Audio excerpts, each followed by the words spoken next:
y ver dónde están las claves. Para ello saludamos ya a Marc Ribes, es cofundador y CEO de Blackbird. Muy buenas tardes, Marc. Muy buenas tardes. Buenas tardes. Lo primero que quería preguntarte es cómo estás viendo esta sesión europea. Bueno, la verdad que estamos muy atentos a todo lo que estamos viendo estos días en el mercado. Es cierto que hemos hablado de un mercado bajista en las últimas semanas, de esa debilidad en el mercado que habíamos visto por un fallo en su amplitud. No vemos mejoras en Estados Unidos. Sí hay algo para la esperanza, que es esa divergencia entre la renta variable europea y americana. Al no confirmar los mínimos ya tenemos algo positivo. Y también es cierto que en Wall Street el sentimiento contrario, que tantas veces nos puede ayudar a posicionarnos en el mercado, está absolutamente en niveles de mucho pánico. De hecho, cada vez que hemos estado en algo parecido, el mercado ha rebotado como mínimo con mucha intensidad, incluso ha levantado el mercado, ¿no? Vamos a ver si pasa en esta ocasión. Nosotros pensamos que no, pero que sí un rebote podría existir. De momento ayer, fíjate, este titubeo del mercado con el rebote sigue dándonos un poco de incertidumbre normal. Tenemos hoy declaraciones de los principales banqueros centrales de Europa y de Estados Unidos y vamos a ver qué dicen en sus palabras, pero está claro que el mercado está muy débil y le está costando muchísimo rebotar, incluso desde los soportes tan importantes en los que estamos. También la sesión en Wall Street anticipa una caída. No sé cómo ves, qué estás viendo ya para esa sesión, con unos futuros en rojo por encima del 1% y sobre todo también un poco que nos des las claves de cara a la apertura. Sí, yo creo que el mercado está esperando claramente las palabras de Powell en el caso de Estados Unidos. Veremos qué dirá también Lagarde. Estamos en una situación muy complicada. Los banqueros centrales ya se han posicionado claramente en restringir las condiciones financieras. Es muy importante que entendamos eso, porque los últimos 12 años la Reserva Federal no se ha cansado en citar la confianza del consumidor a través del efecto riqueza, es decir, subamos la bolsa para generar un confort al consumidor que gaste. Y ahora está diciendo lo contrario, ¿no? De bajar los precios para penalizar la confianza del consumidor, frenar el consumo y de esta manera regularizar un poco el ciclo económico. Lo ha conseguido en un ciclo alcista. Vamos a ver si pueden contener el pánico en un ciclo bajista. Yo creo que por ahí estará la clave. Y evidentemente el mercado está esperando las palabras de Powell. Si modera un poco el discurso y deja de ser menos hawkish, a lo mejor eso promociona el rebote. Sin duda, nosotros estamos esperando el rebote, estamos con mucha liquidez y si hoy el mercado decide pues marcar máximos en los precios de ayer, pues habrá que entrar. Eso sí, buscando un rebote, no un cambio o una vuelta a la tendencia alcista. En línea de lo que estamos viendo en los mercados, como dices, ¿cuál podrían ser algunas de las recomendaciones después de las fuertes caídas? Ver dónde se puede entrar en espera de un rebote. Mira, nosotros en el rebote lo tenemos muy claro. Vamos a optar por buscar una posición indiciada. Es lo más fácil, lo que es menos volátil, menos traumático. Y luego tendremos tiempo de rehacer, porque las compañías que se están ahora mismo abaratando, que son las tecnológicas, yo creo que hay que ser muy osado para entrar en un entorno tan bajista, ¿no? De compañías que han caído en 80% y más con las criptodivisas y Tesla en un soporte importantísimo. Sin embargo, esa fuerza europea nos puede servir, por ejemplo, para entrar en un ETF del DAX, un ETF del sector bancario europeo, como es el BNK, el Lyxor Stock 600 Banks, o incluso el Select Dividend 30, que es un ETF también del Lyxor, que nos permite entrar en compañías que pagan muy dividendo, que suelen ser compañías tradicionales y cíclicas. Todo aquello que el mercado no ha querido y que ahora cree y quiere, como estamos viendo, por ejemplo, en la subida de Telefónica. Ahora todos quieren Telefónica y no quieren Cellnex, y es un gran reflejo, ejemplo de lo que pasa en el mercado. Así que posición beta mercado a través de fondos índice, buscando el rebote. El mercado puede rebotar un 15-20% y ver si tiene suficiente auge y fuerza para volver a la tendencia alcista o continuar con el proceso bajista. Pero sin duda apostamos por el rebote a través de la inversión índice, comprando beta mercado y sobre todo en Europa. Has mencionado a Telefónica, me ha llamado la atención porque si nos puedes explicar un poco con más detalle, porque dices que ahora todo el mundo quiere Telefónica en vez de Cellnex.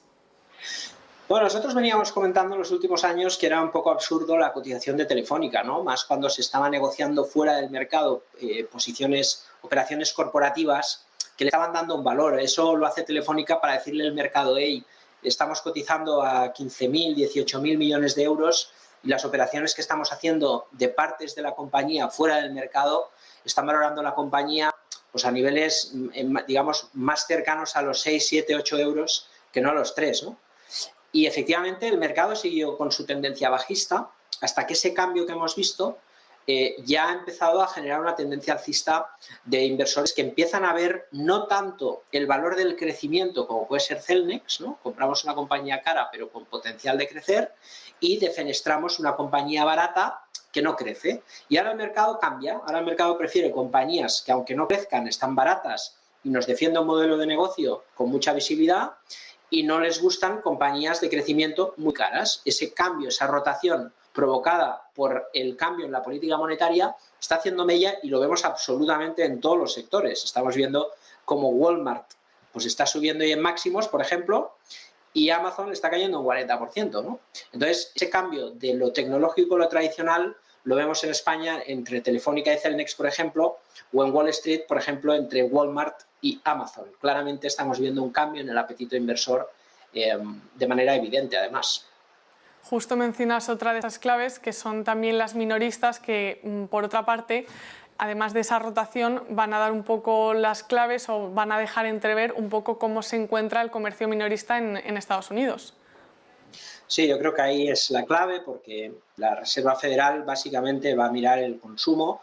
El consumo es lo que ha generado pues, la recuperación económica y de hecho el sectorial Consumer Services está bastante deteriorado y por ahí probablemente veamos un, digamos, empobrecimiento de los datos económicos y que marca claramente la preocupación que tenemos respecto de la economía.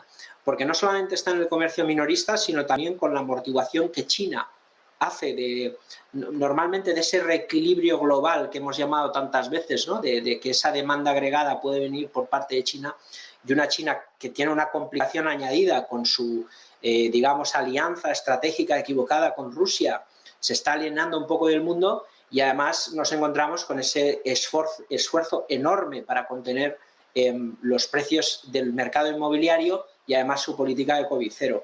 Nosotros pensamos claramente que el sector consumo ahora mismo es clave para las políticas monetarias de la FED. Si hay un descenso importante en los datos de consumo de la economía americana, no tenemos ninguna duda de que la FED moderará el discurso porque creemos que ha aprendido en los últimos 10-12 años a manipular el mercado con el discurso, ¿no? Y eso es lo que va a intentar, contener el pánico del mercado un poco a colación de lo que vaya viendo con datos de la inflación anticipadamente, con, por ejemplo, datos del consumo, datos inmobiliarios y datos, por supuesto, de los precios de la energía.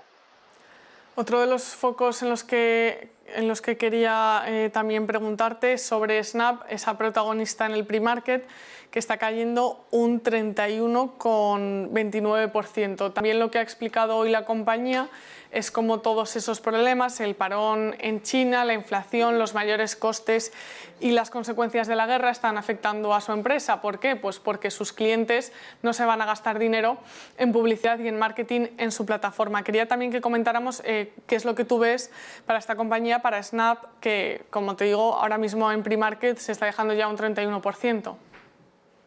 Sí, la verdad que este tipo de compañías, fíjate que la caída es espectacular y no solamente por lo que cae o caerá hoy, mejor dicho, sino porque ahora miro en pantallas, es que viene cayendo desde los $80, ahora están en $22 de cotización, marcando el cambio de hoy, ¿no? Bueno, eso es un poco el reflejo de lo que estamos viendo, es que el mercado en Wall Street ha llegado a inflar las cotizaciones de una manera totalmente desorbitada y ahora nos extrañamos de ver estas caídas, pero es que es totalmente normal. Lo hemos visto en un montón de compañías. Lo hemos visto en DocuSign, lo hemos visto en Peloton, lo hemos visto en PayPal, lo hemos visto en Netflix, ¿no? Compañías, todas ellas excelentes, con modelos de negocio con mucha visibilidad, pero es cierto que cotizan a precios totalmente desorbitados. Y lo mismo pasa, por ejemplo, en Tesla, ¿no? Entonces, no nos podemos extrañar de ver estas caídas porque, afortunadamente, y digo afortunadamente porque lo pensamos así, el mercado al fin se está saneando, ¿no? Y vuelve un poco a la cordura de lo que es racional, de cotizar pues a precios equivalentes al crecimiento racional y real de la economía y de la compañía en este caso, ¿no?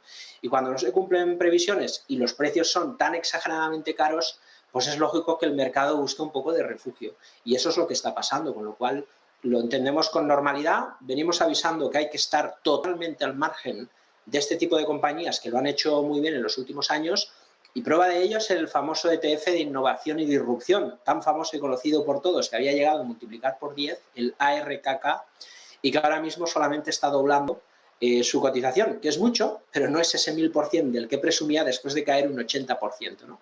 Y eso es un reflejo de la gran corrección que estamos viviendo en el mercado y lo que puede llegar a ocurrir si esos grandes elefantes que vienen sujetando un poco el Nasdaq y dejándolo caer solo un 30%, profundizan un poco más en las caídas, especialmente las criptodivisas y Tesla, que yo creo que son los dos activos más arriesgados ahora mismo y que más pueden corregir en los próximos meses. Muchas gracias, Marc Ribes, por ayudarnos a entender lo que está pasando hoy en la sesión y compartir con nosotros esas claves y por ese análisis tan detallado al fin y al cabo. Muchas gracias, Marc Ribes, cofundador y CEO de Blackbird. Que tengas buena tarde y muy buen negocio. Igualmente, un saludo a todos.